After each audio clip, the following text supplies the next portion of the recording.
Welcome back to KM Fused Beyond Filing. Today we are still going to continue with the conversation on digital transformation in records management.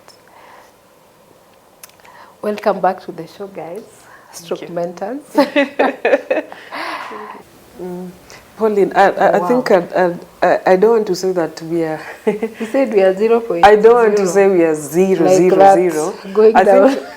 I think I like what the ICT authority is doing, but just like I had mentioned earlier on in the conversation, that ICT authority needs to bring on board records managers, and I like the fact that they have developed standards that can even inform what kind of electronic systems we can have for our records. So the major problem is that silo effect. And what are we doing about it? What are we doing? Now the conversation should be, what are we doing to break down these barriers?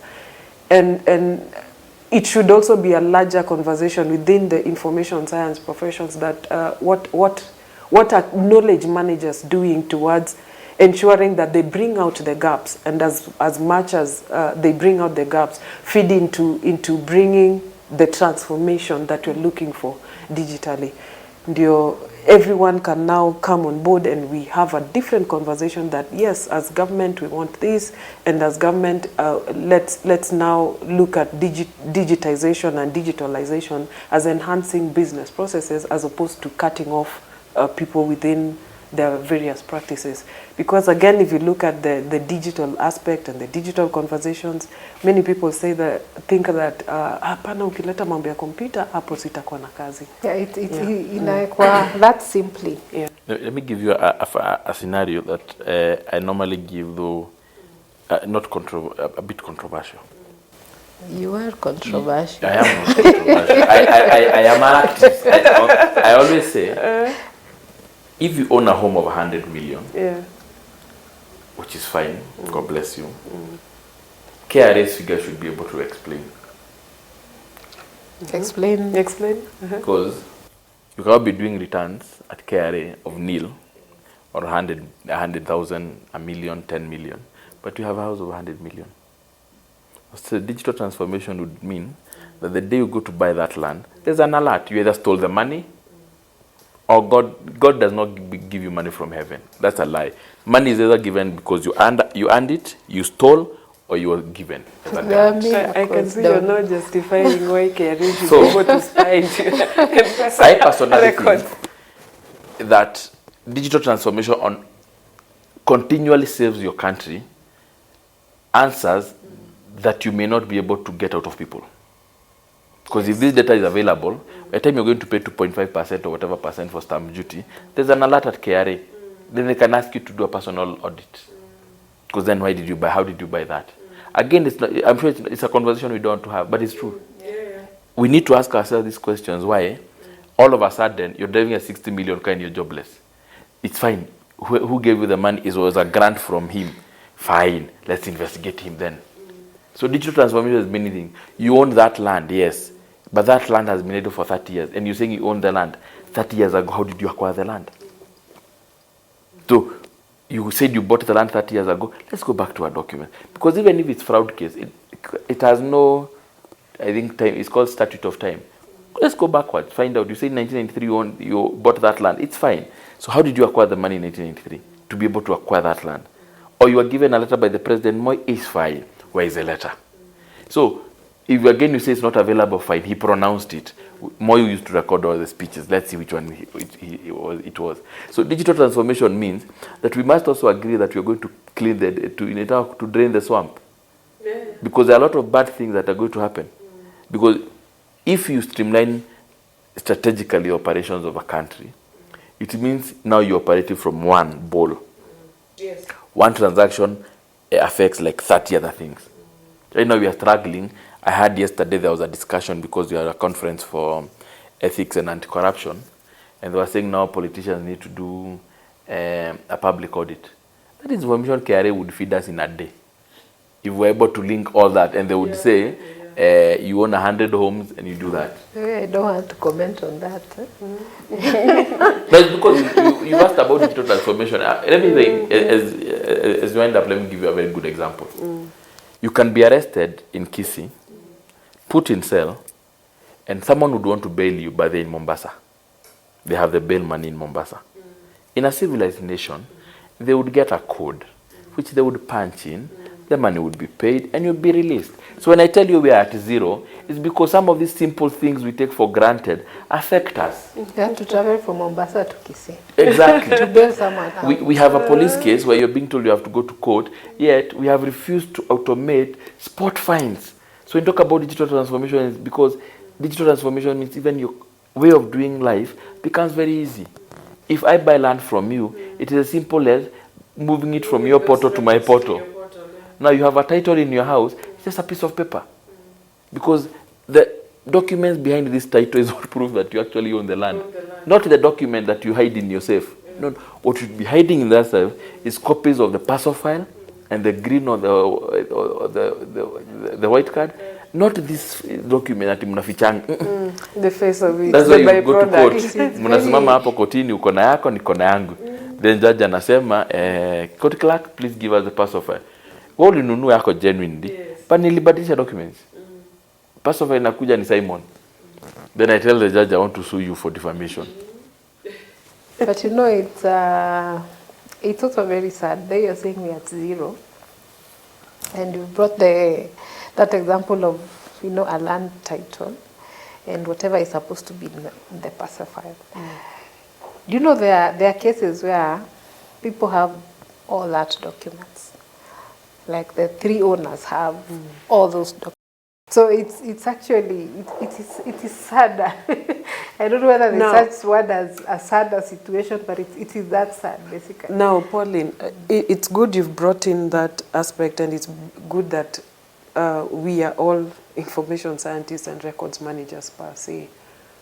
That also tells you that there's a gap within the profession, that to what extent do we understand, number one, other than classifying our records, to what extent do we understand the value of cross-referencing and going back to these files other than just putting those papers in the folders? Because if somebody comes, if actually the committee that now is supposed to make a decision of generating a title deed, what records do they look at? If there exists another file, why does it exist? And in land records, by the way, you should never have 2-3 files.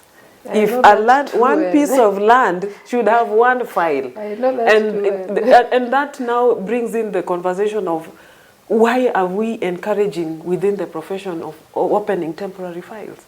Because now that tells you we are allowing the processes of opening temporary files, we are allowing the processes of doing an injustice to the public, where you can open a temporary file to generate another title deed.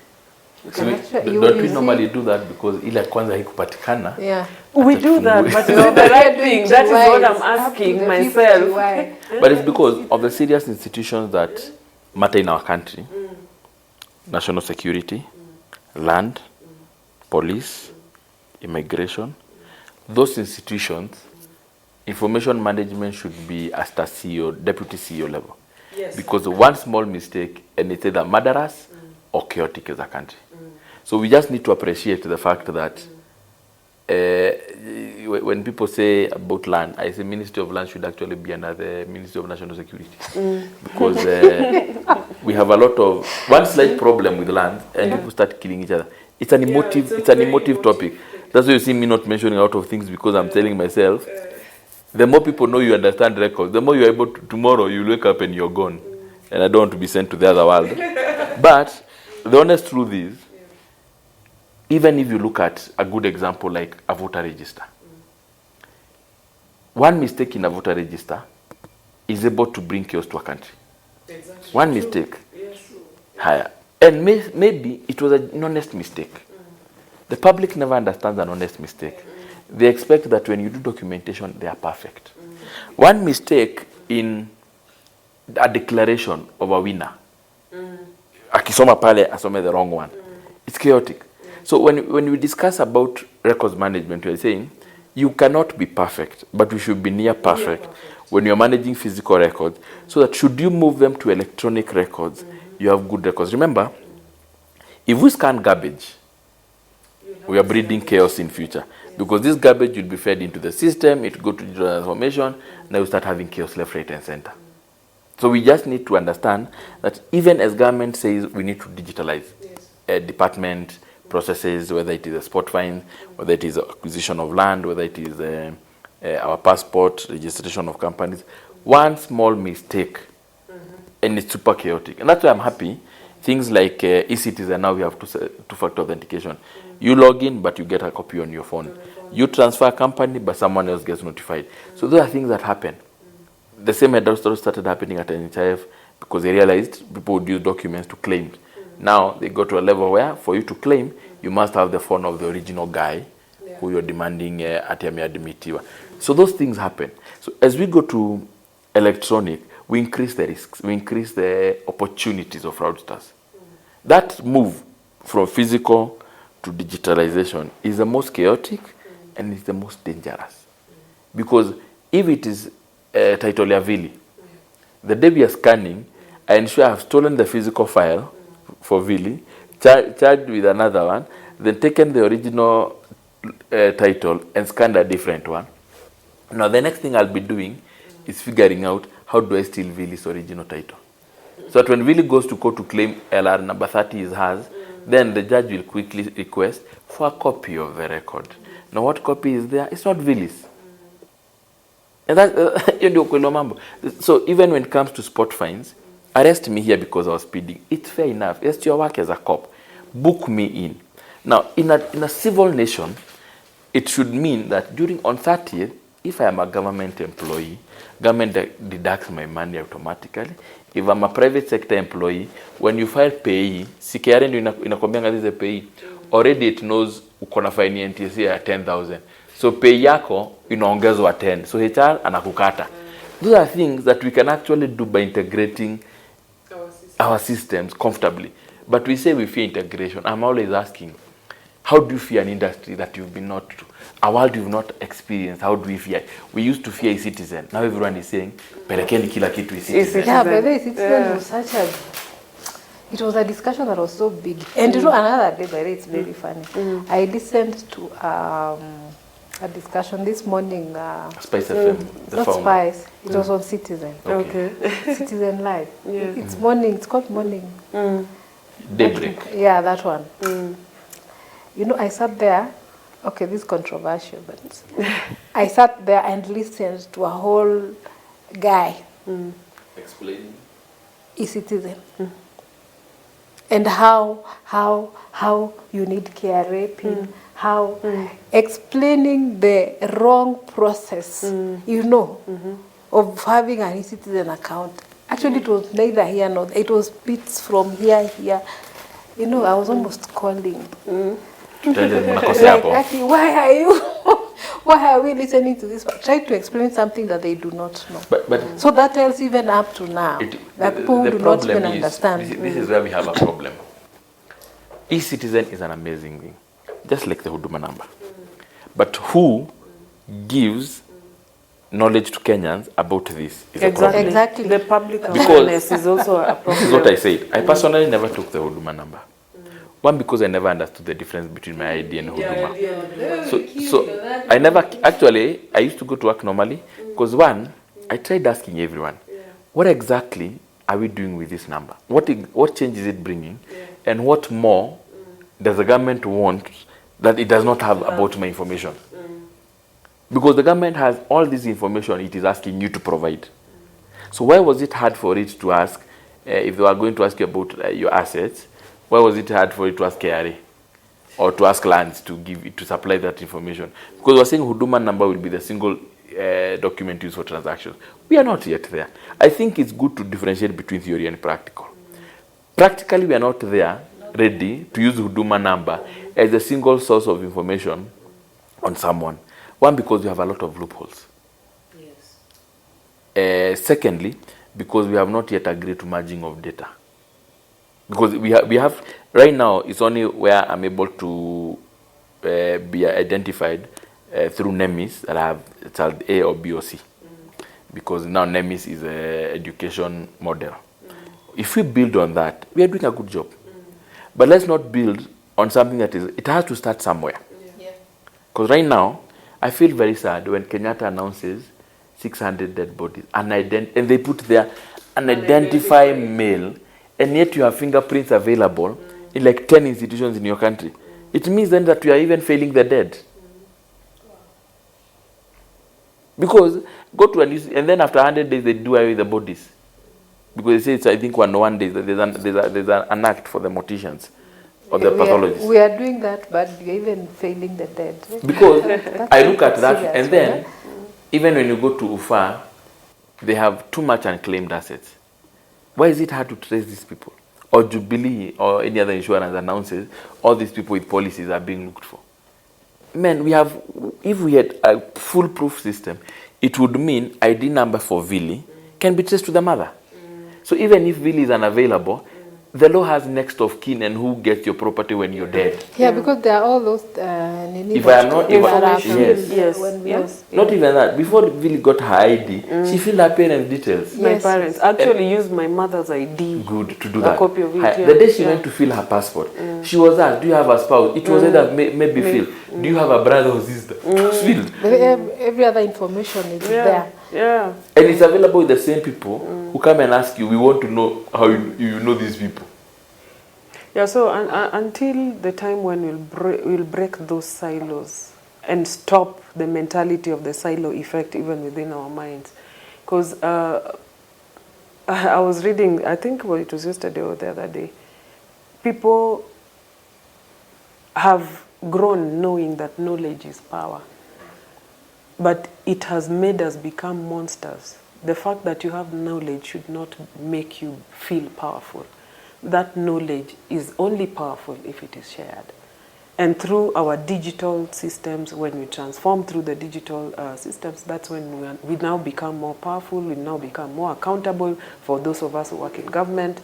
You become more powerful as a citizen because sometimes you're also able to justify why I own the land I own, because all that information is put under one platform that can be accessed by either you or government or whoever needs to access that information. But are we ready to discuss that? Are we ready to discuss that when you streamline records? That's now the challenge. Integrity has to come in. The few of us who know the power of records are either afraid or we just don't want this information out there.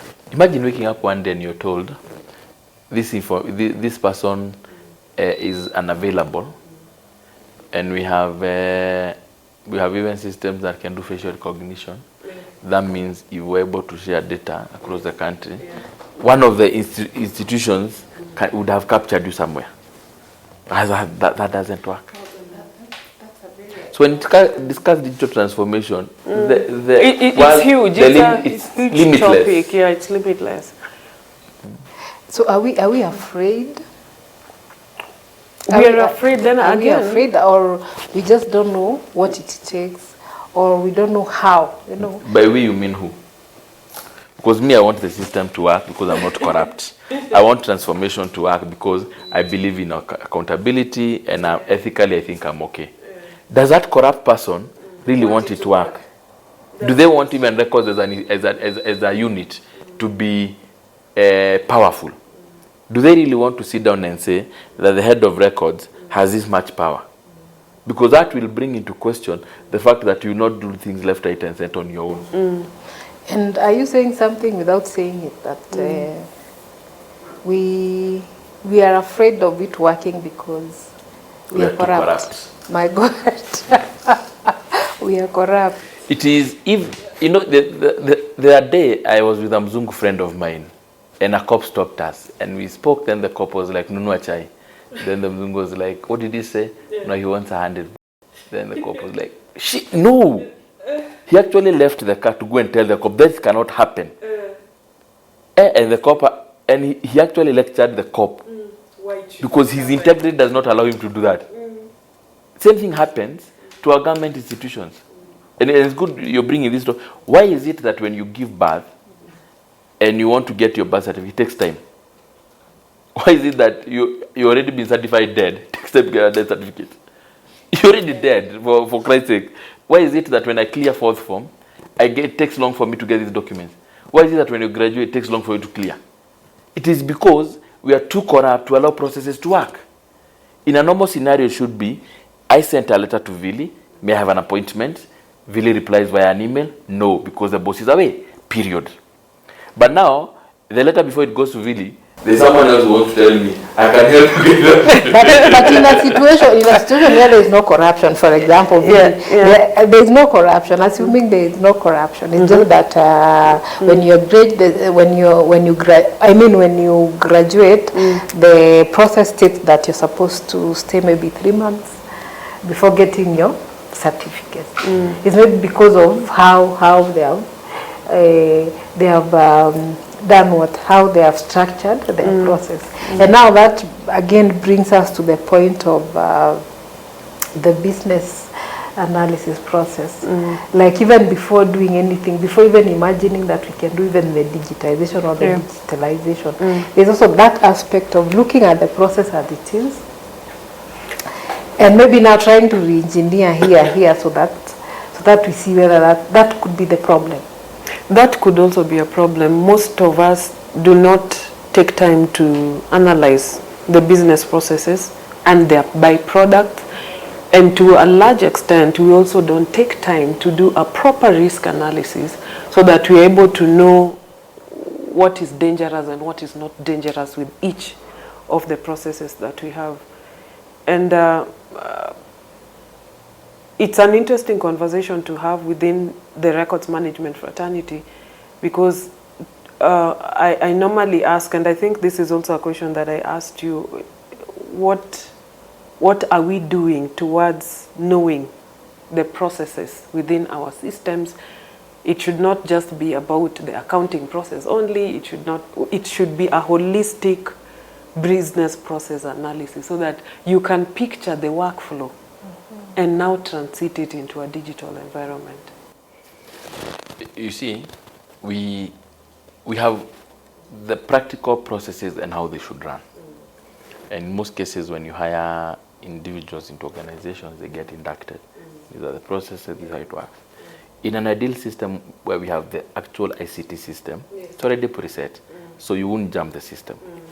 But in the manual process, how do we induct our people into business, into work environment? Because that's where the problem starts. When you say we might have a problem with records A or B or C, it's because how was I taught how they should be kept? Number two, even when I came to institution, how was I explained to the importance of records management as a face? And that's why, I love my country. I love stating that a million times. I can look at the camera and say, I love my country, 100%. But we must call a spade a spade.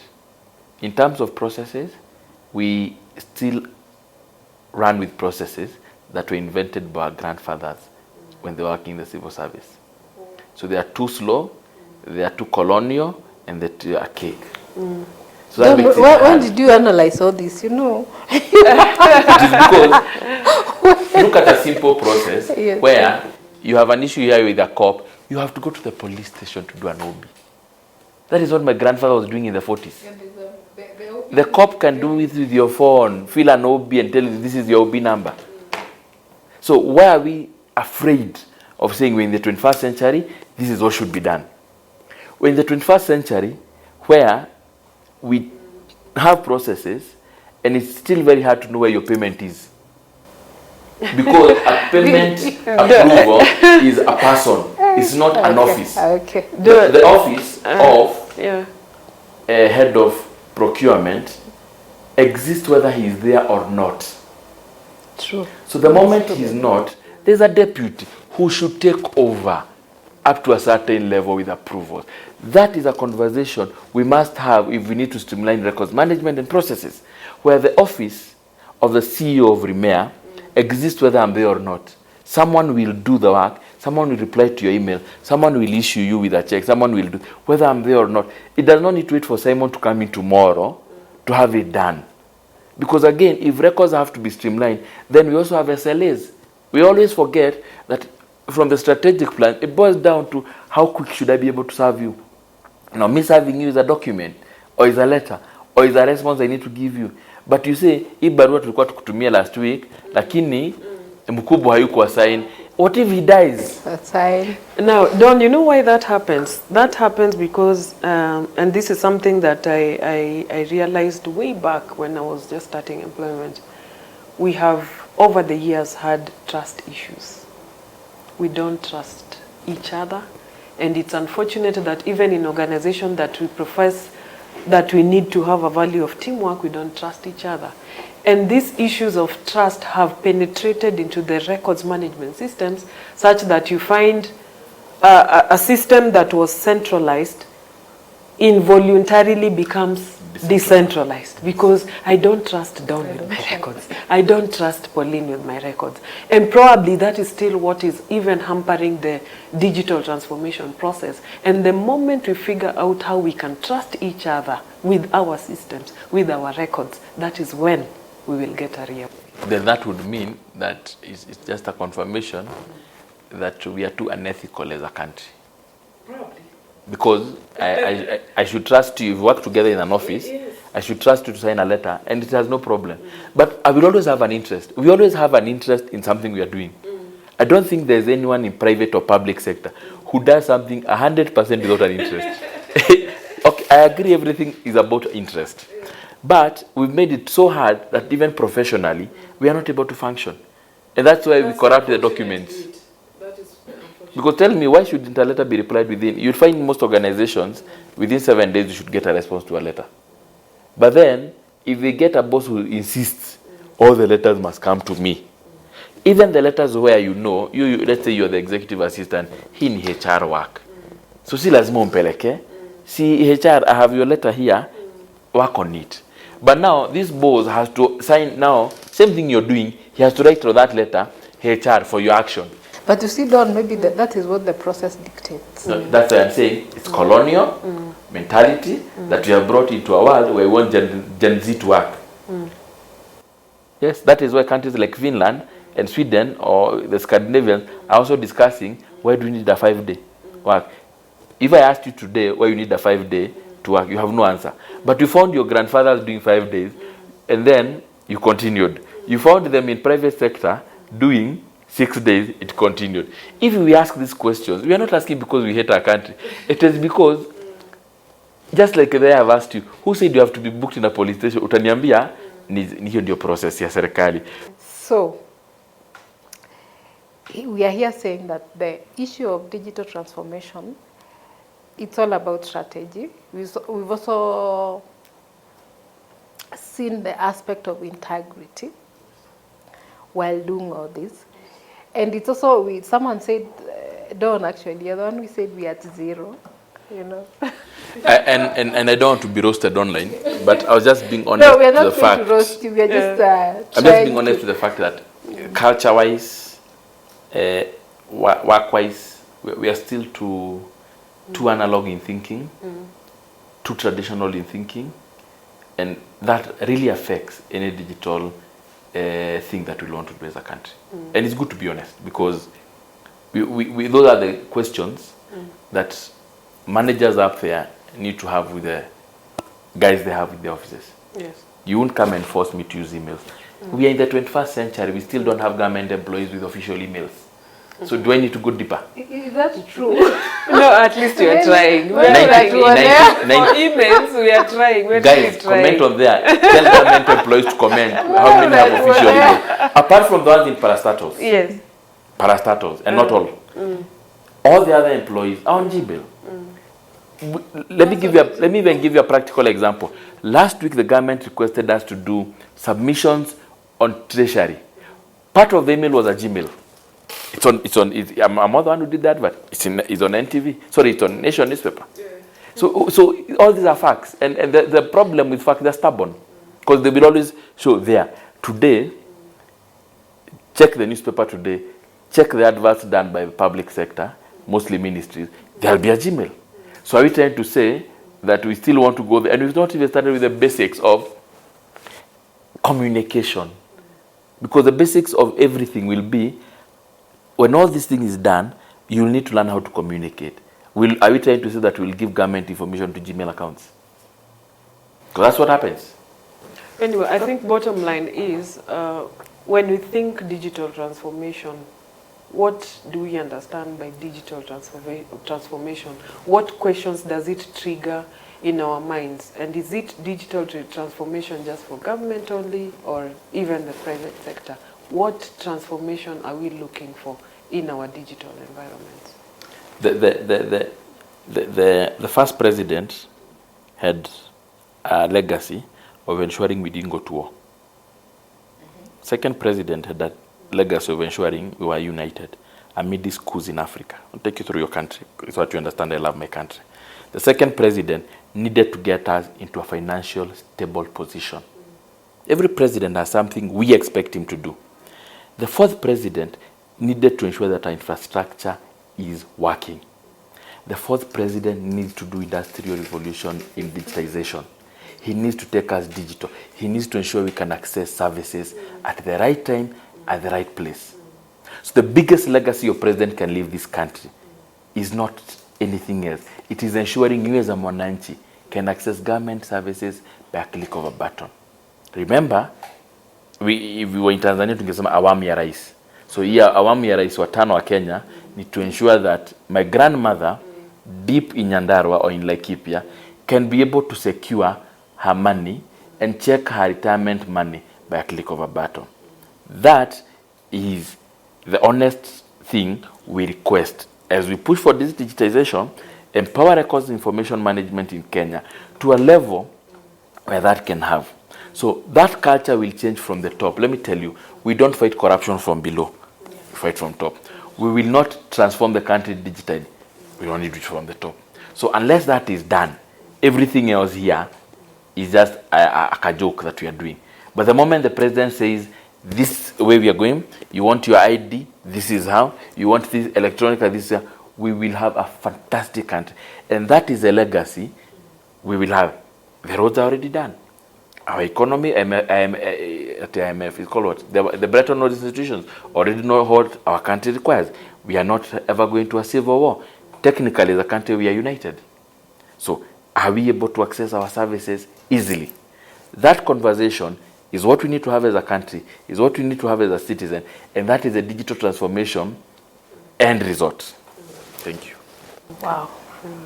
Really now, quickly as we wrap up this conversation, because I would like us to get into how now, how do we achieve this? But even before we get to how, other things that, okay, needs to be right, yeah? It is part of how, yes, but maybe kidogo in a nutshell, the things that need to be right, before we can even start imagining that we are getting there, you know? There's a conversation that I don't know if it's business managers or is our HR people who usually call standard operating procedures. Yes. I think it's an important conversation that government does not leave this just to the private sector, but government also embraces formulation of standard operating procedures.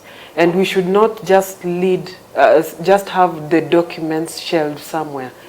Let us induct our officers to know that at the point of entry, this process is done this way from point A to point Z, and it is documented, and there's always a reference material, there's always training about it, so that now these things of seamless business processes can be realized through that kind of documentation.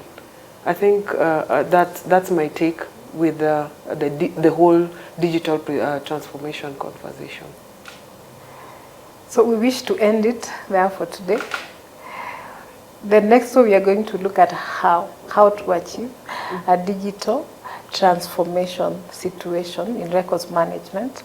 Thank you guys for coming. Thank you, Billy. Thank you, Don. It's been a pleasure. Until next time. Yeah. Bye-bye. Thank you. Thank you.